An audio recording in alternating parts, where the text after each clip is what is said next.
we are, bottom of the Smash Mountain. I would like to thank my supporters over at patreon.com/bsmpod for supporting me and what I'm doing, and also all the lovely listeners. Thank you for watching and listening to the podcast. Today, we have Purple Pear Adam, who hails Hey, from what's up?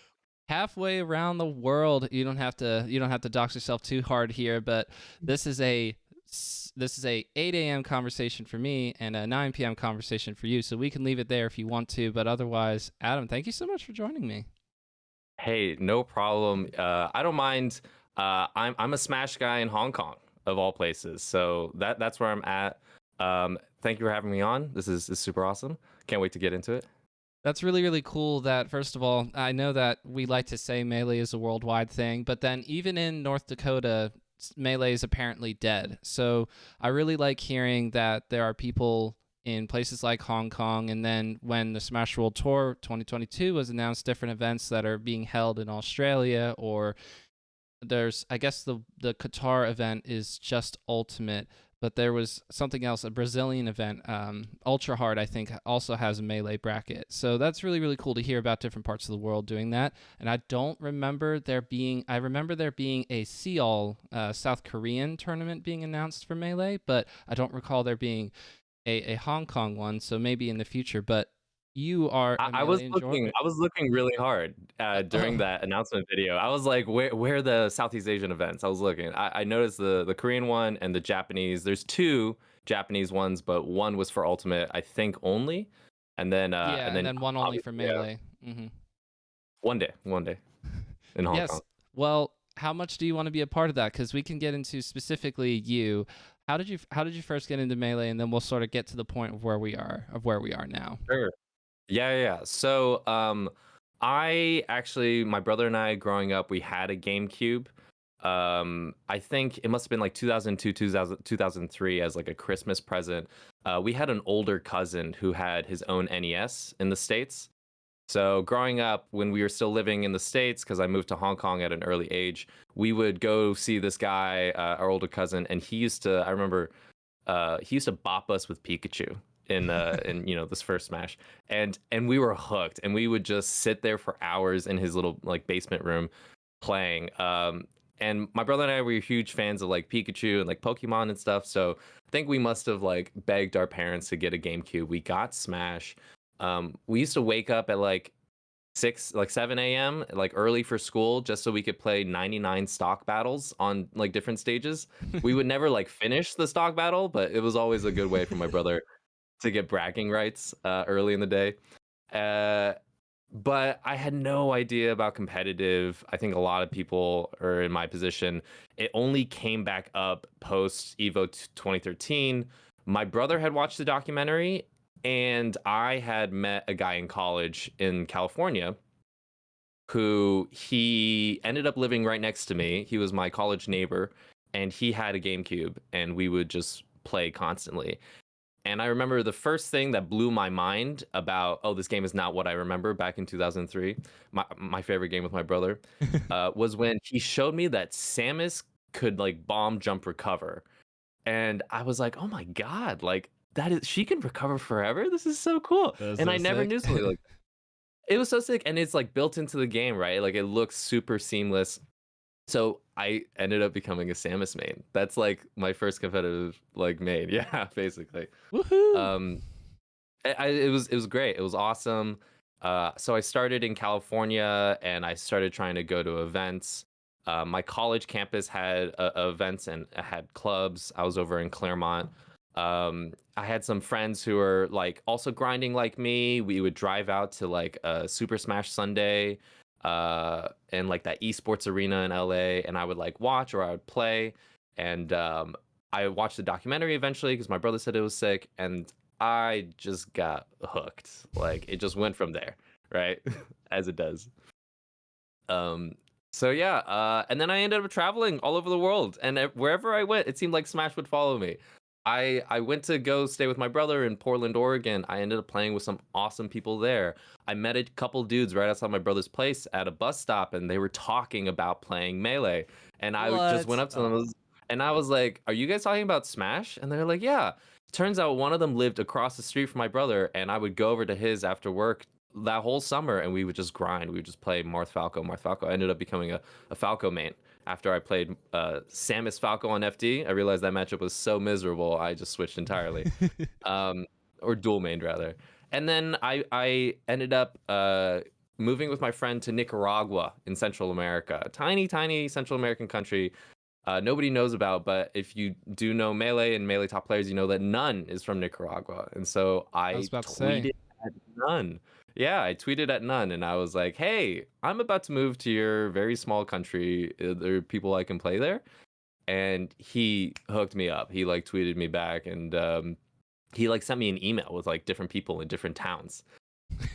And I showed up with my bags at the airport in Managua, the capital, and I texted a guy. I dropped my bags off at my friend's place, and then I went to meet this guy at a bar, at a casino or something like, or at a mall. And I met up with him. We talked about Melee. He was like, sick, come to my place. I went, I played probably 14, 15 hours straight of just Smash with different dudes in Nicaragua who had come to play me. Like they had come to this guy's house, maybe they'd even come from out of town, and we just like played Smash all through the night. It was pretty sick. That is so cool. Yep, and they were totally hospitable, and they were, they would let me play whoever for however long, and they recorded some of the matches as well. And if like I wasn't hooked on like sort of the community of Smash, like after that experience and after like traveling to multiple different places and seeing how it can sort of bridge certain gaps and bring people together, I was totally like hooked on that now, like after that. And I was like, okay, like this is something that like uh I want to just destroy my whole life with, basically. I want to spend all my time playing, thinking about Smash. Yeah. Yeah. Okay, but what are And you then doing that causes you yeah. to go from California to Portland to Nicaragua? And of course, you're in Hong Kong, but we'll get there eventually. But what are you doing with yourself? Yeah, so I mean, I grew up in Hong Kong actually. So was born in the States. I'm mixed. So my mom is from China. My dad is from the States. I was born there. Ended up moving to Hong Kong at an early age for my dad's work. We would go back to the U.S. a lot, but I ended up moving back to the U.S. for college. I was doing the whole college thing in California. I was not having a great time, and so I took a summer off and then a semester off. That's the summer I spent on my brother's couch in Portland. I was working at a burger place, flipping burgers and trying to play Smash in the meanwhile. Actually, one of the dudes that you interviewed, Connor, he was like running the events at like Epic or whatever it was in Portland that me and my friends would drive to. I never really talked to him, but I'm sure I've handed him $10 at one point for venue fee. And meeting friends along the way, and then went to Nicaragua because me and my friend were just like, hey, let's just travel for a few months. Um, and being able to sort of refocus. I then eventually did move back to California, finished all my stuff there. I got to go to like a couple Genesises, Ooh. Genesi, um, which was sick. And then eventually I did choose to move back to Hong Kong. Uh, yeah, So we yeah. haven't done a lot of East Coast time or Europe time yet for you, right? East Coast or no? I did visit New York City at one point in like 2019, but I didn't end up playing with anybody. I ended up playing like Ultimate with some folks. Aw, yeah. New York City has had some dry periods for Melee, but shout outs to Ryobi definitely keeping the nightclub going and even like the net club. Like they're shout outs to Ryobi. I mean, I think the Function He's a sick 2 is going beach. to be a really great event in a couple of months when it happens. I forget when exactly it's happening, but the first Function was really good. Function 2, I mean, before it got postponed because it was supposed to happen in January, before it got postponed, it was like kind of a low-key major. So I'm excited to see how that turns out. I really love the idea of New York City being a great spot for Melee just in general because every major city for me, I feel like should have a bigger or a reasonably healthy Melee scene just because of the sheer amount of people who live in those big towns. I mean, it makes sense, right? Yeah. Um, the thing over here has been like we have through Slippy like a great range of countries that in Southeast Asia that we can play with, but in each individual country, maybe players are too far spread out, or there just aren't enough players in general to really get a scene going. So, I mean, and we will, I think, end up talking more about this.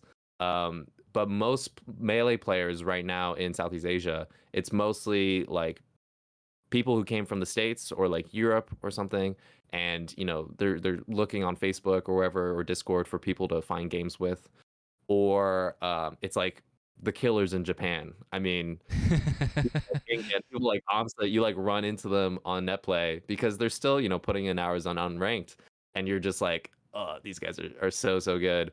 But it's the COVID era. It's not easy to have in-person events. Yeah. So it's totally changed the landscape. So the whole thing about Slippy though is that it made delay-based netcode, which was pretty unviable when you got to a certain distance. I mean, even cross country was essentially unplayable. I know that people with the rollback era say cross country for the United States, it's not great. Maybe we should just have region tournaments only. But it is possible to do it because we've done it. However, you could just forget it for cross country delay based netcode. You could just totally forget the idea. So Slippy's helpful because it makes it possible to play reasonable matches with minimal lag, or I guess I should say minimal phantoming and all that stuff, teleporting or rollback. But that is to say, Southeast Asia is not just like a small little tiny clump. Asia as a continent, humongous. So can you talk a little bit about, because I'm bad at geography, just talk a little bit about the countries that are classic Southeast Asia, and just about players that you would know of, and a little bit of storylines that I guess you like to think of, other than the fact that what you've already said, people who have come over from different parts of the world to live in the region are trying to build up what they can, but it's slow going. And of course, you have all their other regular responsibilities of life. Yeah, for sure. Jesse, let me give you a lay of the land, so to speak. Yes. Thank you. So there's been a few events that have really brought together the region. We've had like WAF just come in and ask us like, hey, can we include you guys in like the big rollback rumbles? And that was such a cool pivotal moment during like the beginning of Slippy and COVID era, because it's what got like the Southeast Asia Discord scene together with like the Japanese scene. And it started to like create a lot of like beautiful sparks. Mm-hmm. Let's go, But if you Brandon. look at I mean that in the wait. I said let's go, Brandon, the wrong way. Let's go, WAF. Oops. that has multiple meanings right now in this day and age, doesn't it? Dang it. As soon as I said it, I was like, oh no. I mean to say that We love Brandon. that Homemade Waffles, who somehow is like responsible for reviving half the melee scene every other decade, just keeps it going, and I love that. He just does it. Mm-hmm. He literally he tweeted at me. I was like on the tail end of his tweets, and I was just like, hey, like, we have a scene here in Hong Kong, like, love what you're doing. And he DM'd me, and he was like, hey, like, tell me about your scene. Like, can we do this? Can we put it together? Put me in touch. I put him in touch with all these people. And I really have to give a shout out to Sean X the Char, who he has been working on getting like things translated into Japanese to include Japanese players. He's been doing things like paying for a VPN service that anybody on the Asia Discord can use in order to reroute your internet, basically, to get faster connections with people. Oh my gosh, that's so cool. 100%. And so when WAF was like, hey, who do I put him in touch with Extra Char and all these other guys. I'm gonna need a list. Maybe I can find a list somewhere. But yeah, back to giving the lay of the land. Okay, so like if you look at those tournaments, the countries that we had were Cambodia, Hong Kong. I was competing. Japan, Korea has I think has a decent number of players, not as many as Japan. Then you have the Philippines. Nice. The Filipinos are flashy, aggressive, and really bad. I mean, they have a lot of soul, but they're not. And they all play like Falcon and Falco and Fox and stuff, and they're good. Shout outs to Yeti, but the edge guards come easy for those players when you're edge guarding them, maybe. They burn their double jump too early. Like they're triple shining you, but then they use their double jump too early when recovering. I may have F throw forward smash them one too many times. I feel a little bit Ooh, bad. I can't that's say yeah, anything. that I is mean, unfortunate. you can't jump. You can't jump.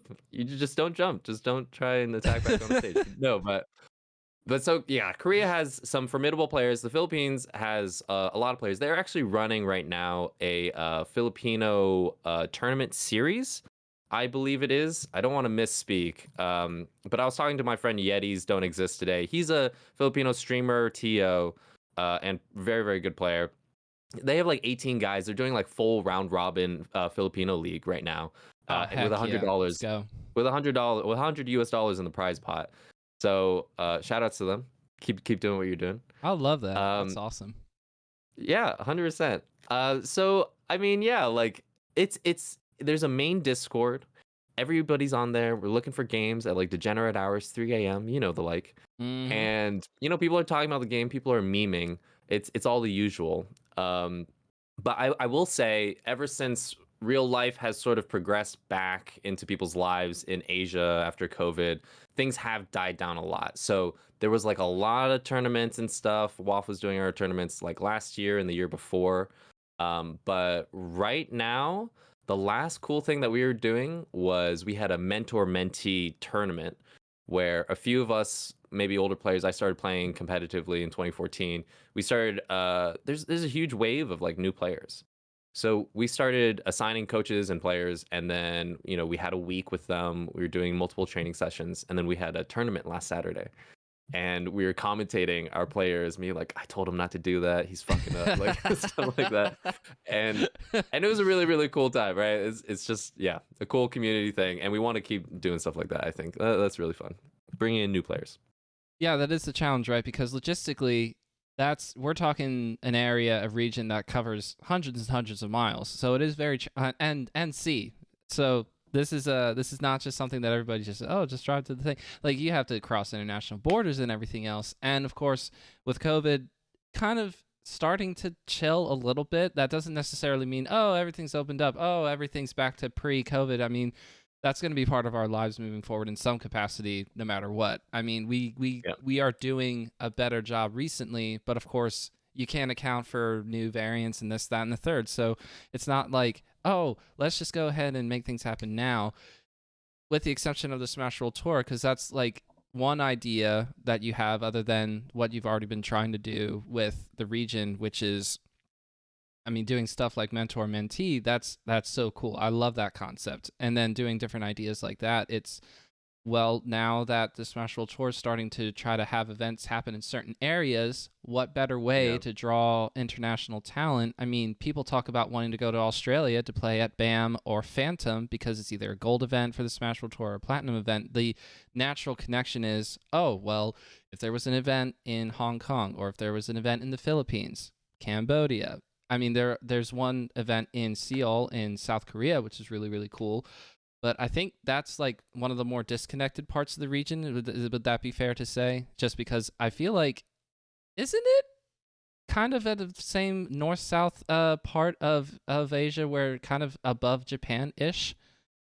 Sorry, which countries South specifically? Korea, isn't it just kind of up It is there? further up north. Oh, Right. yeah, with Japan. Right, and like the Mm-hmm. Philippines would be sort of like towards the bottom, like getting towards New Zealand and Yes. Australia kind of a thing. Right. Okay. Yes. So why not The have troublesome thing, yeah. yeah, Sorry, no, continue. you got it. You got it. So, well, you're talking about hosting physical events. We're, us right now in terms of connections, it's weird with connections and how they work because something about the landlines or something. So actually, you'll get like faster connections to countries that are technically farther away for some reason, but it's just because that's where the internet cables run through. That's what I've been told. But you're talking about hosting in real life tournaments. IRL, yes, that is the challenge.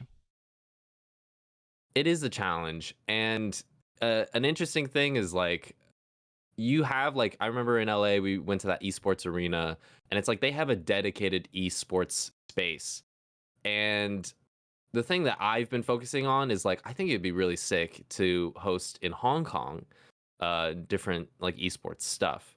So what I've been trying to do is I've been trying to get together with my friend and make like a place where melee tournaments could feasibly happen, because one of the earlier tournaments that I actually attended was when I was back from college. I was visiting my family in Hong Kong, and one of my friends was like, "Oh, I know this guy, and he also plays Smash. He's like in school in the UK, and he had been to like the DreamHack in Europe that HBox ended up winning."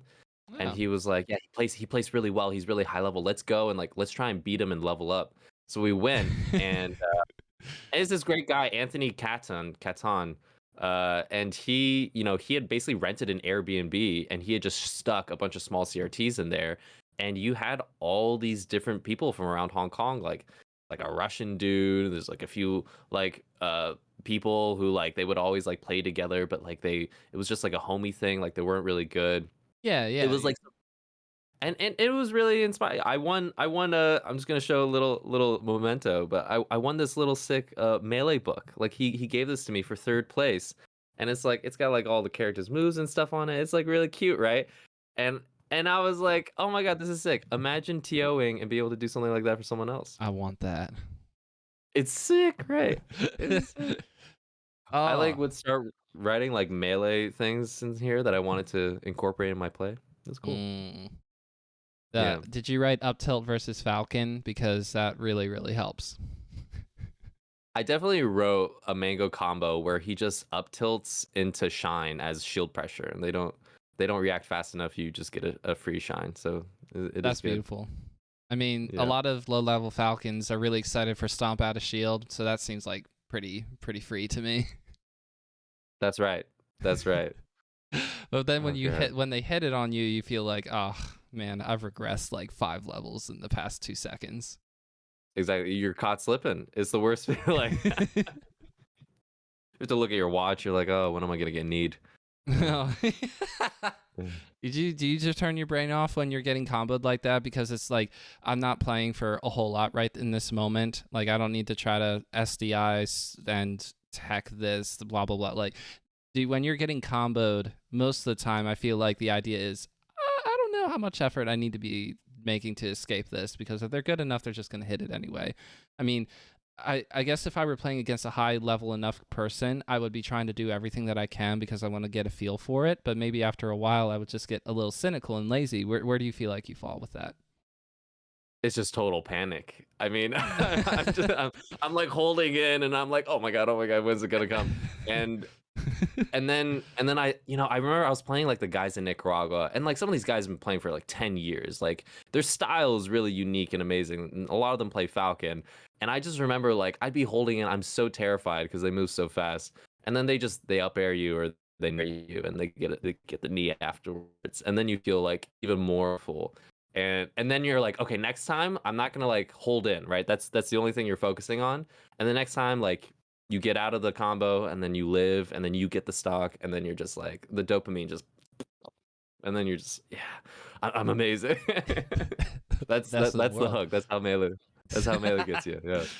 Yes, because you can get enough feedback. So you would describe yourself as someone who can feel that improvement even on like a more a smaller scale. I think what a lot of new players, and you would be able to speak to this because you interact with a lot of the newer players in the Southeast Asian region, is that there's a certain amount of distance you have to go before you can start to do anything when it comes to, oh, I'm a Slippy kid. I've been playing for less than 2 years. Oh, I'm a Dot kid, so I've been playing for nearly 10 years. Oh, well, I was an MLG kid, so I've been playing for, I don't know how many of those people are in Southeast Asia anyway, but if you've been playing for even 3 years versus just 2 years, big difference. And so it might Yes. be hard to feel like, oh, I'm getting better at the game. So what do you like to tell new people who are saying, I'm just not, I don't feel the improvement here. It's all about small attainable goals, which is what trying to focus on for coaching. When like COVID started, I had started tutoring this guy who he had just picked up Smash, and we were originally like we had started playing on the delay based net code. And then even for the tournament last weekend, it was like just breaking it down into the next thing that you have to do, or the next thing that you have to look out for. If you got like down tilted by Marth a bunch of neutral, then you're going to watch where you plant yourself, or you're going to try and outspace, or you're going to try and jump over. And and then just yeah, like that's sort of the improvement roadmap that Melee taught me. And then reading all these like Smashboards guides, which is just like you need to like pick, like go back, look at your games, pick out when you got hit, why you got hit, and then what are you gonna do next time to trip that up? In that same scenario, what are you gonna do next time to eke out a win and get your punish? Because Melee's like pool. Right? I don't know. Like I was playing pool a lot with my brother, but like pool's a game where like if a good player has the ball or has like the action, then they can just win. They can just, if they play perfectly, then you don't get to play the game at all. Right. And melee feels like that sometimes, right? Yeah. But luckily, like this game in most scenarios, you do have counterplay, and you can look back and be like, oh, like I could have SCI'd 5 more times like Wizzy, or I could have eked out a shine out of shield or something. Yeah. Yeah, and that's why playing Spaces is so tempting for a lot of newer players. And for me, I have played here and there throughout my life, but I never entered events until 2021, last year. So when I started Mm. playing people who actually knew what they were doing, I was going, well, Shine is a frame one move, so that can kind of get me out of trouble sometimes. I'll just hold down and Shine. Of course, with Falco, that is hard because as soon as they start spacing well, you don't hit them. So for me, I know that I just have to get my movement better, because if I am thinking about moving at all, then against a player who already moves without even thinking, then there's the immediate disadvantage right there. So that's how I think of it for myself. I think I just need to get more and more comfortable moving, and then I can continue to go on from there. And I think that matches my intuition. It matches the LOD golden pathway of improvement or whatever it was. I mean, Yeah. I watched the video where somebody with a very good, pleasant sounding voice was reading it all the way through. That's a great YouTube video, by the way. I Shout saw outs. that one. I think it's Gento Smash or Gento SSBM. Just look up LOD golden pathway to improvement. You'll find it.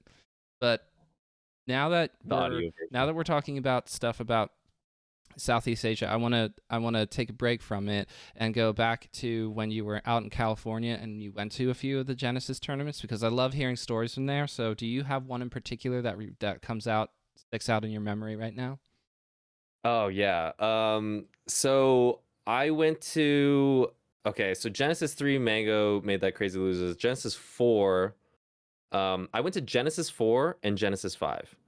So Nice. Genesis 4, yeah. Genesis 4, I got to see Mango like destroy Leffen's mentality in that crazy game 5 set. And I'm somewhere in the crowd, like losing my gosh darn mind. Um, I'm like on a chair screaming, and my friends are like, "Calm down, bro." Like, it was actually really really cool because actually my Portland friends, they had driven down for Genesis, so I got to like hang out with them, and I was like, yeah, and they were like, "Tell us about Nicaragua," and I was like, "I leveled up. I couldn't enter bracket, but I would have slain all of you," and they're like, "Okay, prove it." Like after grand finals, we go back to the hotel room, and I'm just like whooping them. But so I went to that one, and that was a lot of fun. That was really hype. The grand finals was a wash. But then the next Genesis, I think Slime on the Scene had come out. And so I Mm. got this idea that I was like, you know what? Like I love talking to people. I'm gonna bring a camera and I think actually this microphone, and I'm just gonna like interview people at Genesis. And I'm gonna ask them about like their bracket experience and like what's going on. And I just sort of like showed up, and it's a giant convention hall or whatever. And I planted a tripod, and like I was very very nervous, but I just started. I had a sign, and I had written on the sign, um, a meme on camera, for money or something like that, $0 in parentheses or something. I'm not actually giving people money, right? But I'm Yeah, just like, yeah, hey, yeah. come meme on camera, and like it was really really nice. Like a lot of people came up to me and just to chat because they saw the sign, and they were like, yeah, I'll tell you about my bracket experience. I would ask them like silly questions like, would you rather give Kirby Falco lasers or make Bowser 10 times smaller in size or stuff like that. And a few top players like even went up to me, and then I was like, I had the starstruck like, oh, your axe, and you've beaten West Balls and Falco Diddles, like, and you don't even Mm-hmm. play the character, like you're so fucking cool. Swedish Delight, he went up to me, and he was like, I was playing in bracket and I'm sick, so I didn't play well. And then internally I'm like, no Johns. Oh, Uh, you I you didn't were say this that. I didn't close. say that. You were this I was close to like, being dude, super degenerate. But I only was there's like, only dude, one slime though. there is only one slide. I wasn't there to make fun of them. I was just there, and then I wanted to like shoot footage of like people doing crazy stuff. So I ended up bringing my camera to the grand finals where they have it in the theater, Yeah. and I'm just sitting there, and that's when Plup wins. Yeah. Um, and everybody is like going nuts, and I'm going nuts. I'm a huge Plup fan because he plays Samus. Yeah. Uh, and I'm still like a Samus diehard. Like she's super cool. And that was really cool. Like I still have the footage somewhere. Like I never ended up actually doing anything with it. I got to meet up with Nunn again. I had met him in Nicaragua, but then I showed up and I was like, hey, like let's money match. He was like, okay, sure. And and yeah, it was just cool to be able to like talk to people and sort of see like Genesis is sort of like the pinnacle, right? Yeah. Like you can have like SSSs, but like being able to see like Melee in full swing is like another thing. So I was very, very grateful for that opportunity.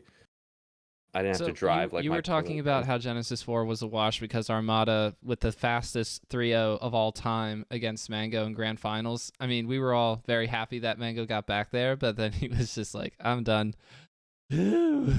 I do not have it in me to do this. But then next Yeah. year, Armada's once again on his way to grand finals, except Club 3 owes him in winners semis. I Woo! every time I see that, I just go, that's so weird. It's so weird that Armada would get not only knocked out of winners for the first time on his way to grand finals out of Genesis, but also that it would be a 3-0, that it would be a Zelda kick. I mean, it was so bizarre. Like, I don't think that Toph and Scar knew how to properly capture how crazy it was because it was so weird to see it happen in the first place. They're like, How can you? what How can happened? you be ready? No one was He ready. kicks him. So It you got was to such see a you mind got to see blowing, yeah. both yeah, you got to see both perspectives. I'm just curious if like even though one grand finals was amazing, was awesome because Plup defeats Hungrybox, which has been that's been a hard matchup for him even as playing as Fox. And then you see Armada just like run through Mango. So why would both of them how do both of them get along with each other, support each other, like where it's like one is sort Yeah. of expected result, kind of boring, and then the other being an upset? Does it make the upset more special? Do you think that if it were always an upset, that it would kind of get boring? I don't know. I'm just trying to capture like how do Yeah. you perceive two different events where one is more appealing to Yeah. go to in theory, but does it even matter to you? Did you like the experience even if Mago got trucked by Armada? Right. Well, I think we all just saw it. So what I will say is that like being in the auditorium was a really like electric experience, and everybody's like losing it for Mango Leffen. Like everybody loses their gosh darn minds. And and so like that sort of expectation from like the last Genesis and like how he had just like barely clawed back and like the plot armor was in full effect. I feel like that sort of kept us going. And as we're all like watching him get like power shield down smash, wave dash back down smash by Armada and just executing, it was just he's just executing these perfect edge guards, and we could all feel like Armada is like the better player right now, but we're all hoping super hard for Mango. And then when I think like the last edge guard, it's like on Yoshi's, and it just it happens, and everybody's just like, oh fuck, oh damn, like oh what. Man, we were riding so high from the Leffen and everything, and we all wanted another reset. Can Mango actually bring it back? But I mean, that's what happens, right? And then you still have the melee itch. That's when you go with your homies back to the hotel room, and you're just like, man, if only Mango had done this or that. But you know what? Whatever. Let's play some money matches. We'll have a beer. We'll play some money matches. My Fox is so much better than yours. I'll Oh, I show don't you care. how Mango would have beaten Armada here, but I'll do this super cool thing. Yeah. Exactly. And then I gotta tell you, watching Plop win, I must have like rewatched. I went home and rewatched the set, and I was just like going through that cycle again of just being like, oh my god, yeah, and then this happens, and just like loving it because like you sort of see like Plup popped off and stuff, and like it was cool. Like I saw him outside the theater, but I'm like, I had approached Plup at a tournament earlier, actually in Southern California, where I had gone up to him and I was like, "Hey, I just started playing Melee, and like I play Samus, and I think you should switch back to Samus." And he was like, no. He was like, he was wearing his SpongeBob hat. He was like, "Okay, oh yeah, thanks, no." And I was like, "Oh, okay." I wanted to give it a shot, so I didn't want to like approach him again and bother him, but I was like, like it was like I think everybody in the auditorium was it was like the Mango Leffen set where it was a super like sort of were keeping your butt held together because it was just so close and everybody on the edge of their seats. It happens, Plup wins, and then people pop off, and then the celebration starts. I think the Melee scene knows how to celebrate if there's anything. Somebody ran up onto stage. Do you remember seeing that after Plup won, or were you too busy losing your mind? Yeah. I remember Mewtwo King running up on stage. No, like And I thought a that random person ran up on stage. I think Bobak was the one who came up and like pushed him off and was like, "Get out of here." and he like told him off, right? He was like, "What are you?" Yeah. I think I'd have to go back and look at my footage. But I'm a Oh, huge Mewtwo King Plup fan. I'm a huge Mewtwo King. I think like their relationship is super sweet. So like I was happy to see them like hug it up. yeah, that's like a top 5 friendship right there. It's like Axe and Vector Man, all that stuff. It's right up there. Oh yeah. Oh yeah. So 100%. I have a couple of submitted questions, and one is actually from our mutual friend of the show in Homemade Waffles. We got a question from Brandon. Let's go. And I Oh, stopped. sick. Yep. Let's go, my friend. Yeah, let's go Homemade Waffles. Homemade waffles. Yay! So he wants to know what the major regionalized habit or difference is in terms of how people perceive melee or characters or something where you say, "Oh, yep, you must be from the Southeast Asian region, you must be from Japan or from Hong Kong or from the Philippines." Korea. Mhm. Mm. That's really interesting. Um, I think I think people in Japan, they play super interestingly. Like I'm trying to analyze like how they play. But it's a little bit difficult. Like, okay, so we've all heard about this player Ingen, who's like a Slippy kid, and he like came second at like the Japanese Smash World Tour event and stuff like that. He's super familiar. I was getting trunched. I was getting like three stocked by him relentlessly just a few hours ago on Slippy. I think there is a huge mentality about like playing certain situations um in like really like rehearsed ways. Like Amsa has a lot of awesome mix-ups that he will play over and over again in the same situations, and then Ingen has a lot of those sort of same mix-ups. I don't know. I don't want to come off as like too vague or something, but like there's definitely like a difference because like people in the States, like you'll just have like the foxes that will run train and like the Captain Falcons who are trying to be really flashy and stuff. Yeah. But you see like some Japanese players who like there's this great Falco Donkos, and he has some Twitter clips where he's labbing out Falco punishes, really specific percents on specific characters, and but the things he comes up with are nutty. And then you play him in friendlies and you see him trying out this sort of stuff, and I think it's like a sort of like technical like precision that maybe isn't as seen in the West, at least in like certain specific scenarios. I think Zane is a good player who also would fall into this category because he'll have like double jump edge cancel setups for Yeah. specific positions on the stage Oh yeah. that blow your mind, right? Because it's he gets the optimal punish. And so that's what I see from like Amsa whenever he brings his Yoshi out like at Summit, like we see like how it gives like runs and dividends. Like he's able to like outsmart and just outperform so many top players in really niche neutral situations. So and then also I guess like I said before, the Filipino guys, They're nuts. They're crazy. I don't know what the fuck they're doing half the time. Stop flying off the stage, please. I beg you guys. If someone's doing that, I'm just like, oh, he's probably from the Philippines. Shout out to Roya. Shout outs to Roya. Love you, dude. But I, yeah. I love hearing that. I mean, because there's a lot of different stereotypes. East Coast is sort of like more methodical. West Coast is a little bit more crazy. European players are like super hardcore East Coasters in a way. So I love hearing about there's like differences in each region. And I think another part of Brandon's question would also just be about perception of characters like Yoshi, because you have a really good Yoshi in house.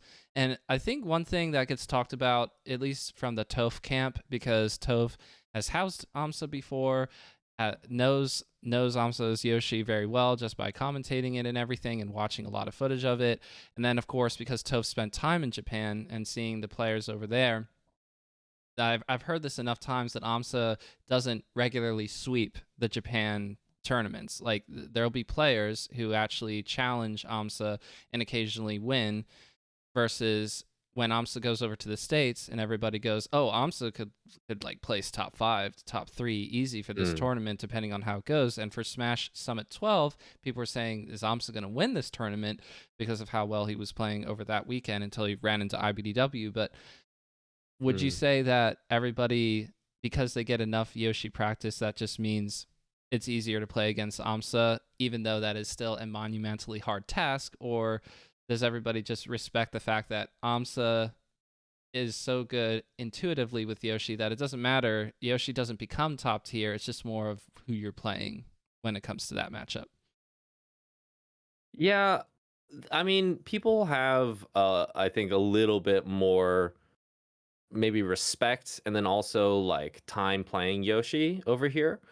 There's another good Yoshi in Japan called Tamo, Tamo, and you'll run into him. You run into Amsa on Slippy. Um, I've seen like Amsa's streams, and he'll have like a Fox friend over. I'm not sure which one, but Shinsuke?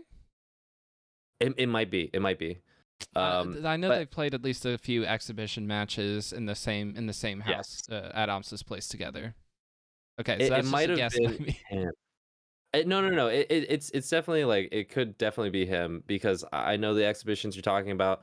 I think just watching one of them, like you can see Fox outplaying Yoshi in super specific situations that are basically impossible to react to. So you just know that he has played Amsa and Yoshi enough to know that this is how Fox wins this scenario because it, you know, Yoshi is so good and Amsa is so good because he's so dedicated to getting like really sick setups and optimizing punishes.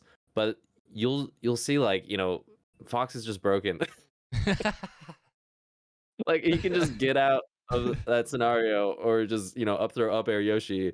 And yeah, I don't know. Like seeing some of their games sort of blew my mind and maybe realize that my camera's not working, but also maybe realize that yeah, like it's just that Amsa has to play at such a higher level in order to eke out those wins, Yeah, basically.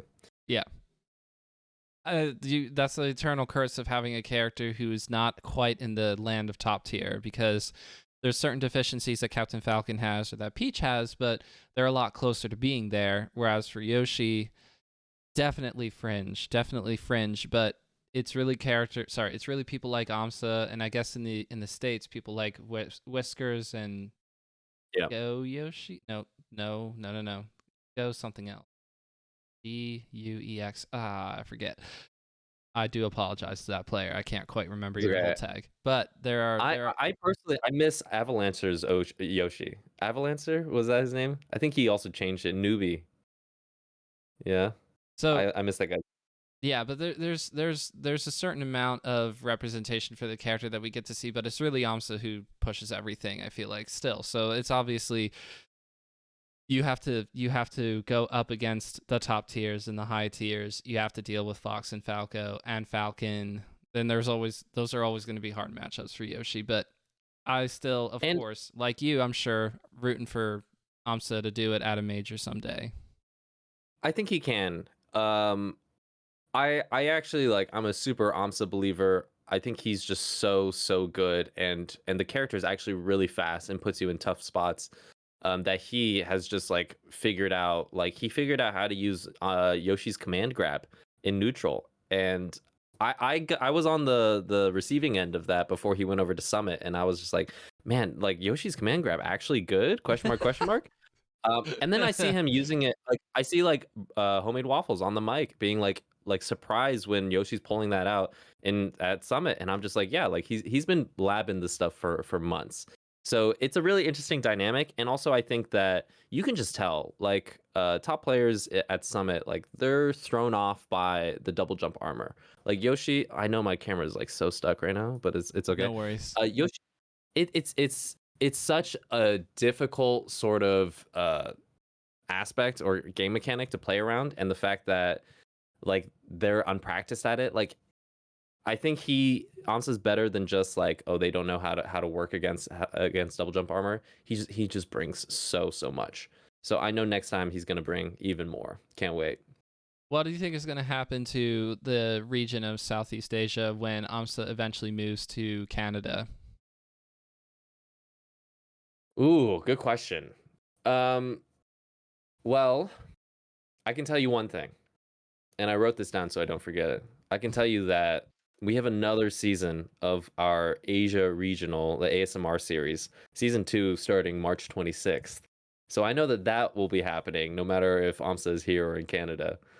But I also know everybody should get hyped for that. And if you're in the region, please sign up. It'll be awesome. I also Mm-mm. know that, I also know that, like, I think it'll still be like Japan is dominant. Um, Korea might still have some really good players, but I think it's a little transient. People are moving around a little bit, and I think the rest of the broader scene like will still keep like doing events and like seeing sort of like who's second to some of the really good Japanese players. You know, players like Sana or Shippu or Sheik. Some of these players that are like even in Japan, but they're not necessarily native Japanese, right? Mm-hmm. Um, we have like Quill, the New York Puff player. He's living in Japan. Like a lot of really good melee talent right now is in Japan. So Japan will still stay dominant in the region, and we'll keep on trying to have like events where Japan and the rest can play and compete. And even though there's not going to be a Smash World Tour event, it looks like in Hong Kong or in the Philippines, hopefully the event that is happening for the Smash World Tour in Japan, I think it's I want to say Battle Gateway Arena, and then Yes. the event up in Seoul, South Korea, will hopefully draw some players from other parts of Southeast Asia together to play for an IRL event. Hopefully, one that also draws talent in from America, because it always helps. Like if you have a big tournament like that, it becomes not your genesis per se, but it just becomes an event that you remember by, and it adds to the lore. It adds to stories and community of people saying, "Oh, I really like everybody that's here," and that happened to you, especially when you went to Nicaragua. So if it continues to happen to, especially to the newer players, it just keeps you locked in, and then you end up appearing on a podcast that is like mid-level 5 years afterwards. Hey, you've interviewed MK Leo and like Toph and Pew Pew You. I wouldn't say mid level. Those are all some amazing people that you've talked to. They are very Uh, cool. Yes, thank you. Heck yeah. No, yeah. This is truly sick. And yeah, if there's one thing that I could say, it's just that um Melee is always going to be a game where people are going to find a way to play it, right? Like Slippy has shown us that. And in-person events, you know, it's super precarious in COVID times, but I think new players, seeing those players compete on the stage and seeing what is possible in this region, I really truly hope that a lot of them like get inspired, get in touch, and start finding people to play with. Just download Slippy and just find people on the Discord or wherever just to play with, because I think pretty soon people will realize like esports is coming. It's just a fact. And there's a lot of aspects of Asian culture, not to generalize because it's a huge region, but there's a lot Yeah. of aspects of Asian culture where it can be a little bit prohibitive. But esports is definitely coming, and Melee is gonna stick around. I'm pretty sure for decades to come. Oh, absolutely. I believe that. The last question that I have is a Patreon question from Smokey, who wants to know, because the one thing that I did know about you for sure, was that you commentated at the big one for the Southeast Asian bracket with Nathan Sandwich. Yes, You commentated. So of Smokey wants to course. know, how do you go about practicing commentary? Do you practice at all, or is that just sort of a get on the mic and rip it until people actually say good job and stop like trashing you in Twitch chat? I mean, that's my impression, right? You just do it until people stop complaining. Oh, that's a really, really good question, Smokey. First of all, shout outs to Nathan Sandwich. That guy has buckets of passion for the game, and he was really, really awesome to commentate with.